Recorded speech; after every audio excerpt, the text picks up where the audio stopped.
Hello అండి, అందరికీ నమస్కారం. మీరు చూస్తున్నారు సోనీ యోగా ట్యుటోరియల్.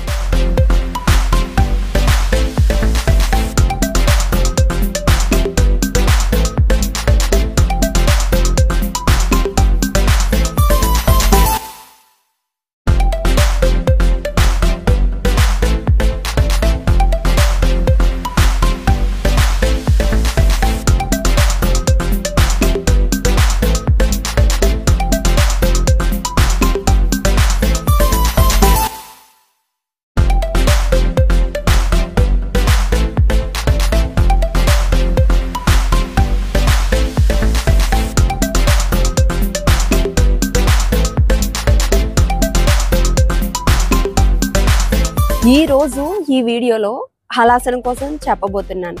హలాసనం ఎలా చేయాలి, హలాసనం చేయడం వల్ల మనకు కలిగే ఆరోగ్య ప్రయోజనాలు ఏమిటి, హలాసనం ఎవరు వేయకూడదు అనేది మీకు నేను ఈ వీడియోలో వివరంగా చెప్తాను. ఈ వీడియోని ఎక్కడ స్కిప్ చేయకుండా చివరి వరకు చూడండి. ఇప్పటి వరకు మన ఛానల్ని సబ్స్క్రైబ్ చేసుకోకపోతే సబ్స్క్రైబ్ చేసుకోండి.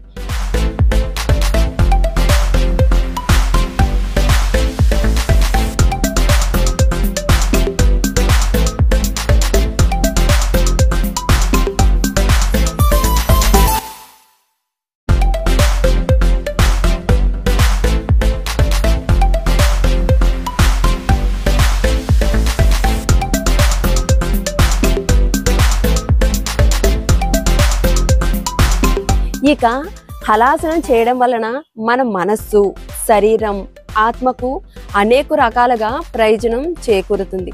హలాసనం కేవలం శారీరక సాధనకు మాత్రమే కాకుండా మానసిక స్పష్టతకు బాగా ఉపయోగపడుతుంది.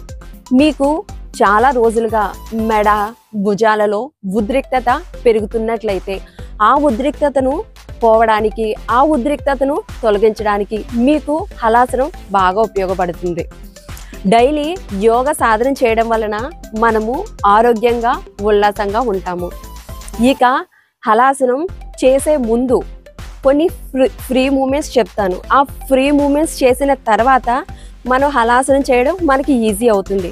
ఇక ఆ ఫ్రీ మూమెంట్స్ ఏంటో చూద్దాము, హలాసనం ఎలా వేయాలో చూద్దాము. హలాసనం వేసిన తర్వాత మనకి ప్రయోజనాలు, ఇక మనం ఎవరు చేయకూడదు అనేది ఈ వీడియోలో మనం వివరంగా తెలుసుకుందాం. ఇక వీడియోలోకి వెళ్దాం.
ఇక హలాసనం ఎలా వేయాలో చూద్దాం. ముందుగా శవాసనంలో ఉండాలి. తరువాత కాళ్ళు రెండు కలిపి మెల్లమెల్లగా తలవైపుగా తీసుకువచ్చి నెమ్మదిగా నేలపై ఆనించాలి. చేతులు నేల మీద చాచి ఉంచాలి. ఆసనంలో ఉన్నంతసేపు శ్వాసను బయటనే ఆపాలి.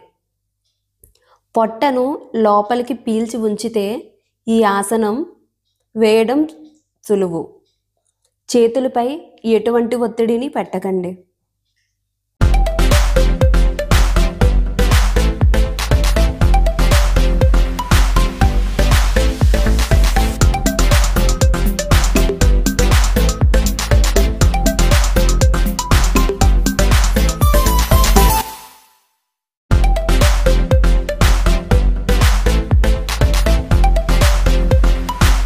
ఇక ఆసనం పూర్తి అవ్వగానే యథాస్థితికి రండి.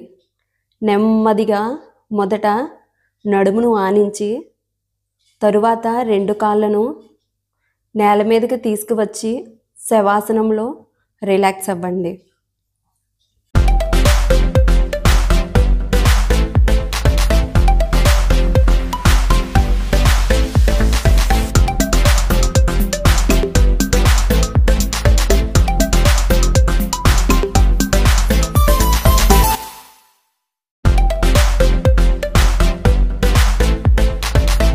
ఇక హలాసనం చేయడం వలన మనకు కలిగే ఆరోగ్య ప్రయోజనాలు ఏంటో చూద్దాం.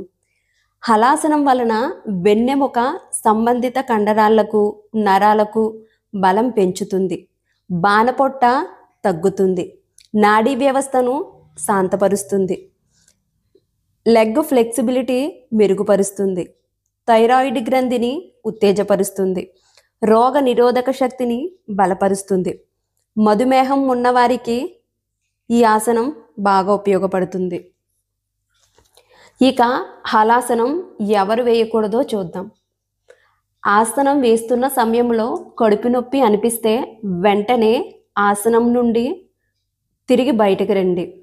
అధిక రక్తపోటు గలవారు, గుండె జబ్బులు కలవారు, వరి బీజం, అల్సర్, స్పాండిలోసిస్ ఉన్నవారు హలాసనం వేయకూడదు. మెడకు గాయం ఉన్నవాళ్ళు, కాళ్ళు బలహీనంగా ఉన్నవాళ్ళు, దీర్ఘకాలిక వ్యాధులు ఉన్నవారు ఈ ఆసనం వేయకూడదు.